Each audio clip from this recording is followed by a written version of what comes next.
So a few weeks ago, I did a video on Code Violet, a pretty crappy survival horror game where you played as a young, attractive female, running around in a bunch of different environments and outfits while fighting for your life from killer dinosaurs. And I got me drawing some parallels to another indie horror title that I took a look at a while ago called The Killing Antidote. Pretty much a superior game in almost every single aspect, created by developer Metal Star Studio, which as far as I could tell is comprised of about 2 people. Now when I played through this a while back, they'd only completed the first main story chapter, but after checking in again, I was surprised to find out that as recently as November last year, they've just finished the second chapter as well, ironically named the R&D Center. And seeing as there's still not really that much going on with gaming this early in the year, I thought I'd talk about it. But assuming you haven't played it before, you're probably wondering what the whole thing's about. Well, I'm so glad you asked.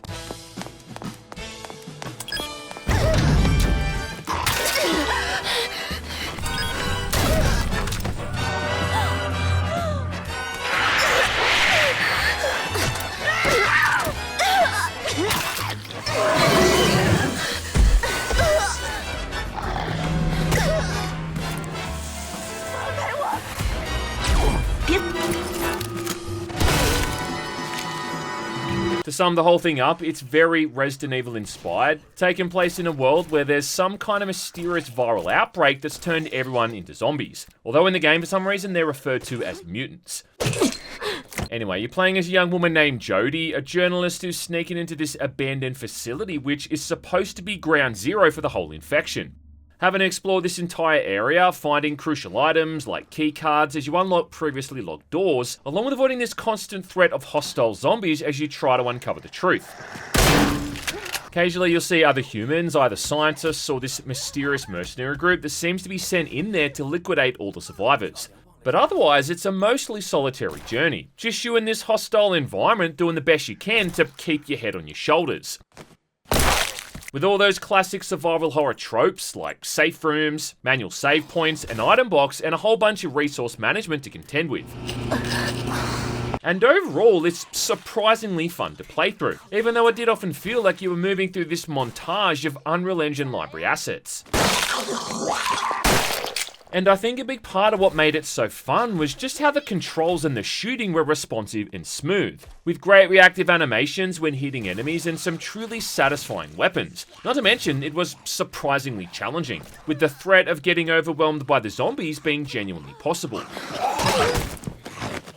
But of course, the big thing that made it so unique was how you could customize Jodie's appearance. What is it?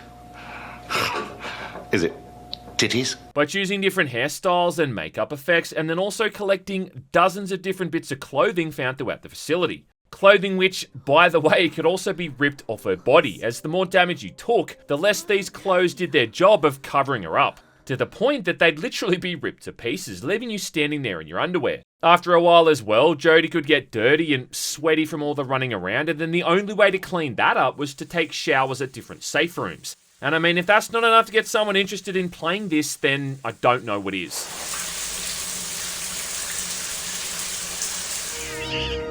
This is incredible. All up, it probably took about 5 or 6 hours to get through, along with having all these various side modes to play through as well.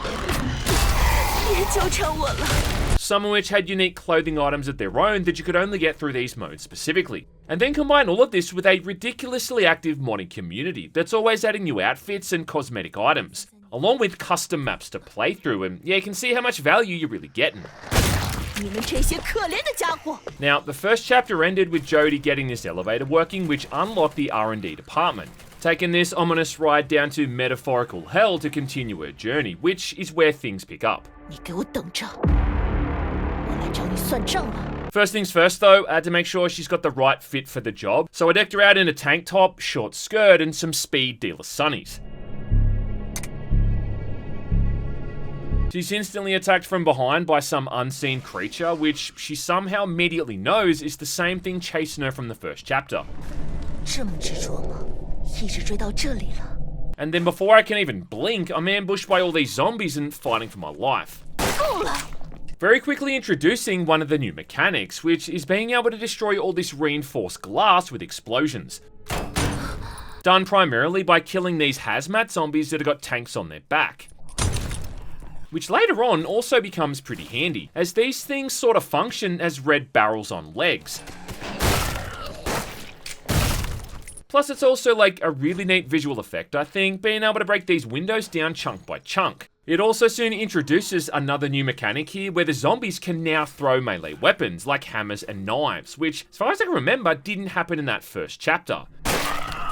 And seems like the most blatant RE4 reference of all time.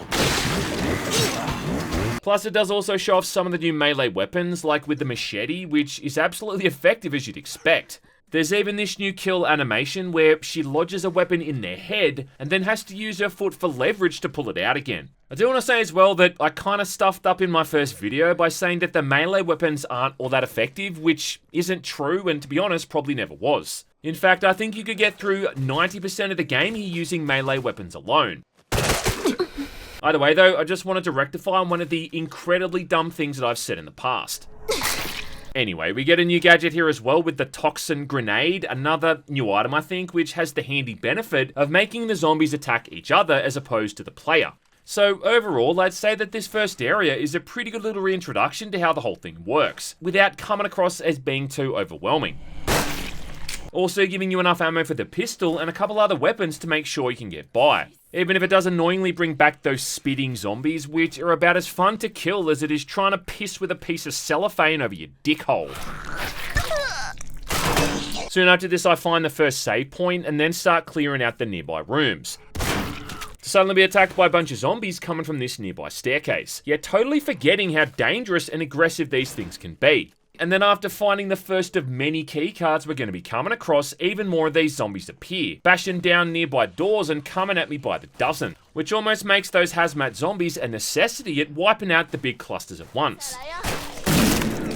Annoyingly too though, like I wasn't able to break the glass for this nearby room, seeing as grenades are about as useful there as cock-flavoured toothpaste. Which meant the only way to get through it was to find another hazmat zombie on the other side of the map and then lead them all the way back to the glass. Which in one way though is kind of impressive considering their AI is that good that they can legitimately follow you and never lose track. But yeah, kind of tedious that I had to spend like 5 minutes hurting this guy where I needed him to be. In fact, I ended up having to do this 2 or 3 times throughout the rest of the campaign.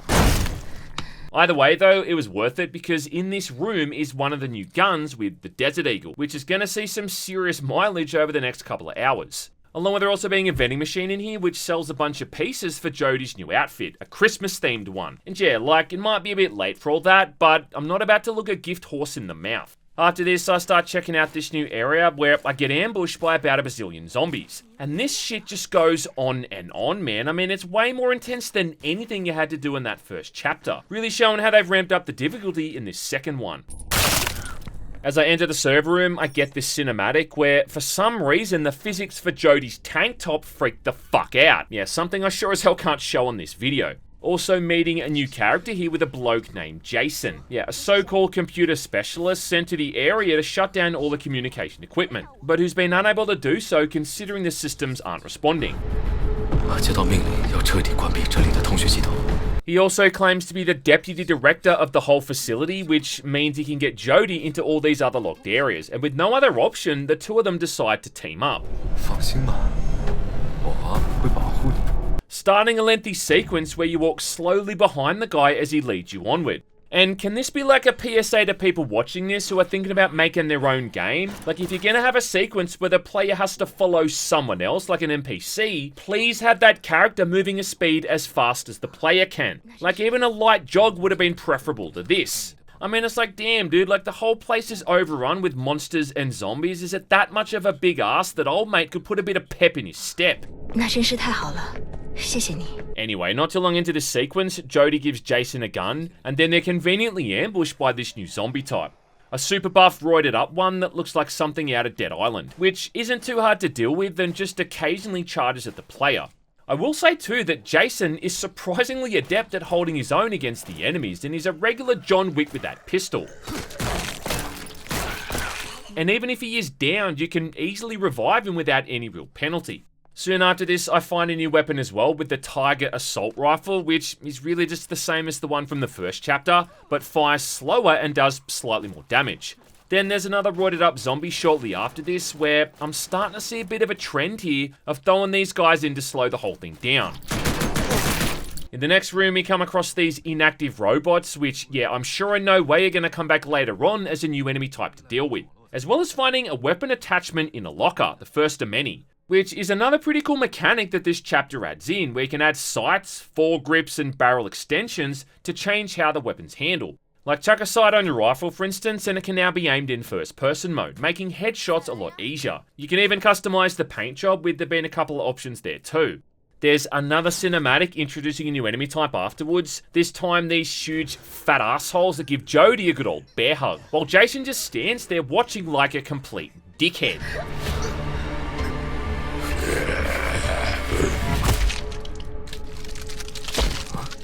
Again though, there's not really anything all that clever when dealing with them, they just seem to have more hit points than the standard zombies.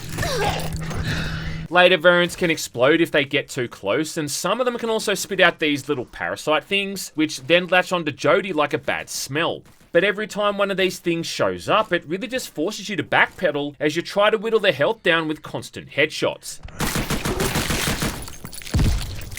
After this, we come across another new weapon with the grenade launcher, another classic staple of survival horror, at least if your name is Jill Valentine or Claire Redfield. Overall though, it's a pretty effective weapon. The only bummer is that it takes about 5 days to reload, as Jodie has to slowly insert each grenade one by one.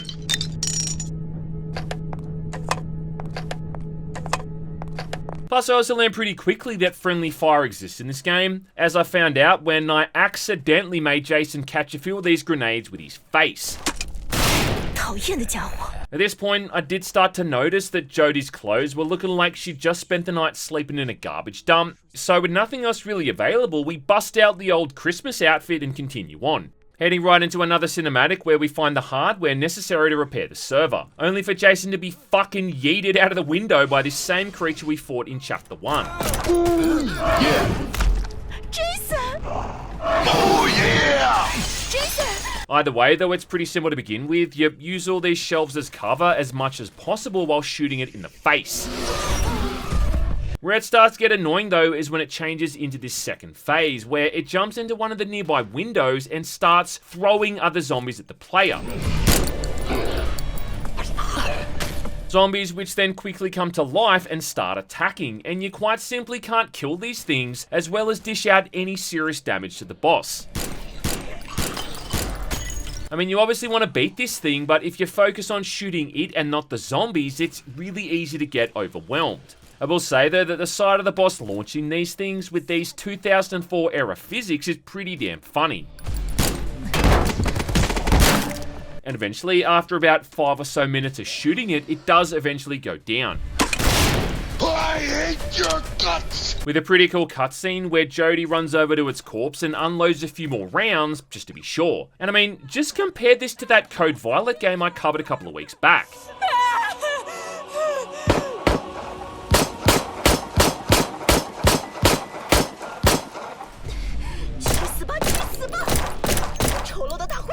It's the same concept with someone being super pissed off and just unleashing their pent-up rage or something, but vastly different results. You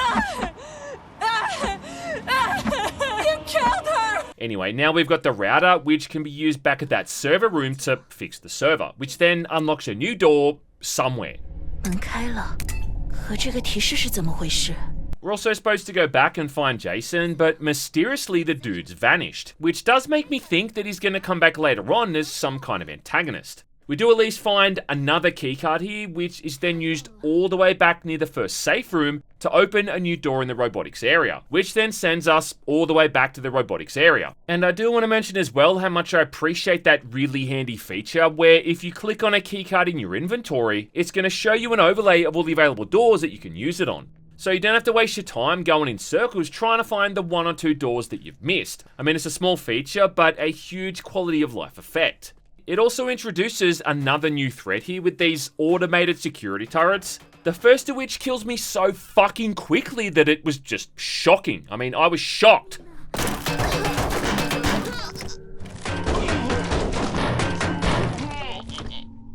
Bullshit! First I thought these things were indestructible, but it turns out that if you hit that little sensor underneath them just enough times, it shuts them down. And in fact, if you destroy every turret in the base, you even unlock a new cosmetic item. So if nothing else, there is at least an incentive there in trying to do that. Eventually though, I end up back in the robotics room where I went with Jason, and oh look at that, all the robots are now missing, which yeah, I totally didn't see coming. Plus this keycard unlocks another area that can spawn in constant waves of enemies that can be killed for cash, you know, in case you're running low. A similar feature from the first chapter, which is a handy way of making sure that the player doesn't accidentally softlock themselves out of having crucial items like ammo or medkits.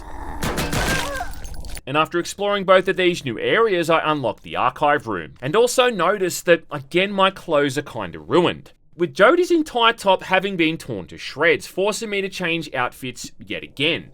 Where I soon after find another keycard. Yeah, seeing a pattern here? 正是我需要的。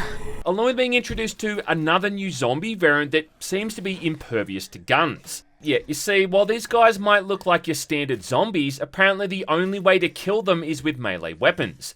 We can then pluck that gem out like your Thanos yanking the Mind Stone off a Vision's head. To be honest though, it is pretty clunky and kind of a terrible idea, because these guys are almost always in large numbers, and your stamina drains very quickly when you're trying to take them all on. Doesn't help either when there's those spitting zombies thrown in the mix too, who prefer to hang back than actually approach you head on. Plus you don't even get all that much cash from selling those gems, which is really just adding insult to injury. And then to make it even more annoying, this next area you fight them in is about as dark as a coal miner's asshole, and you can barely see anything to begin with. Thankfully though, you don't have to worry all that long, because in this next area, there's a new weapon here with the spear gun, which removes the need to use melee weapons at all, as a single well-placed headshot is going to kill these guys instantly. Yeah, thank God. Also kind of having the same hilarious physics that reminds me of hitting Combine with the crossbow back in Half-Life 2. So I guess, even if this whole section feels like a Helen Keller simulator, at least it's not too hard to deal with things. Actually, you know what? I take the whole thing back, because the next bit fucking sucks. It's all inside these pitch black rooms where you're getting attacked from every single direction. Plus, it's just full of those super spongy zombie variants like the Roid Muncher and these big fat assholes, which are an absolute nuisance here to deal with. I do think this short puzzle in the next area though is kinda cool, where you've got to destroy this weakened roof and then blow up the propane tank to remove this reinforced glass. I mean, it's simple, but it's clever. Yeah, check out this interesting artwork on the floor above. Okay, what follows though is without a doubt the crappiest part of this whole new chapter, where after finding a gas mask, you've then got to go downstairs into an area that's just seeping with the stuff. I was strolling through the gas one day. Where you've not only now got to simply navigate your way through the area, but then also keep an eye on your gas mask meter, which drops off faster than your mum's panties do after a couple of shots of bourbon. The only way to really get through it is by buying a heap of masks at once and constantly replacing them in your inventory, which becomes kind of tricky while you're trying to deal with all the zombies coming at you at the same time. And you can't even really quickly sprint through all of this either, given how quickly your stamina drops. And then just to make this area as annoying as they possibly could, they throw in more of those spongy zombies yet again. In all of these tight, cramped corridors that are in no way conducive to avoiding damage. Oh yeah, and the best bit, even once you've finally cleared the whole thing out and found the next keycard, you then got to trudge all the way back through the methane chamber, where there's of course new enemies that have respawned in to slow you down. But you can't do this to me. So yeah, like I hope you're stocked up on enough gas masks before heading in there, bitch.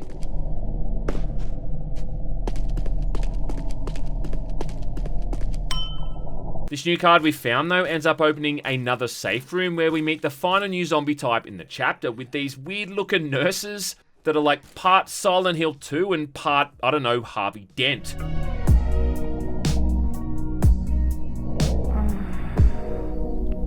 What in the world is going on up in here? Also having the most bizarre jiggle physics I think I've ever seen in a video game. I mean, these things defy reality, never mind gravity. And then our prize for beating all of this is yet again another keycard with about a bazillion new doors to open. I mean, look at all those icons.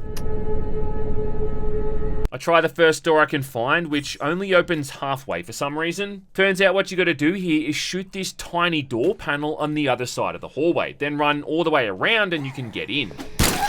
没完没了了。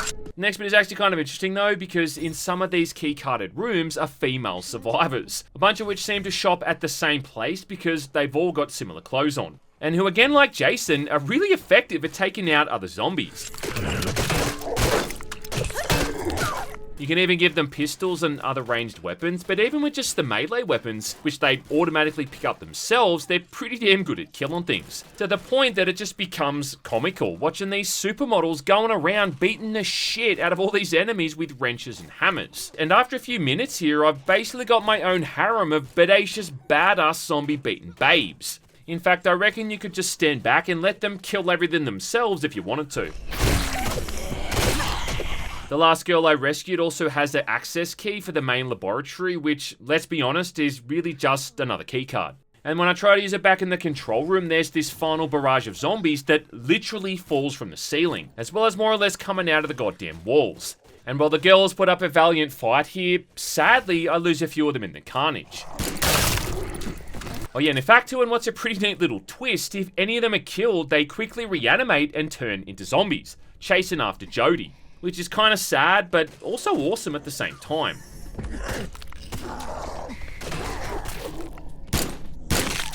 Now, you can actually lead these girls back to that so-called safe room, which does unlock a new cosmetic outfit, but then doing that prevents them from helping you out during the final fight, which I'd argue is way more important. Either way, though, that's about it with Chapter 2, and we get this last cinematic as Jodie heads into some kind of laboratory. 隐藏着多少秘密？ Overall, I'd say that Chapter 2 is decent, and some of the new concepts like the hazmat zombies and the glass, along with these new weapons, is fun to play with. But then again, like that over-reliance on those spongy zombies to just pad out some of the combat sections does feel kinda lazy. Plus that boss fight is absolutely piss weak as well.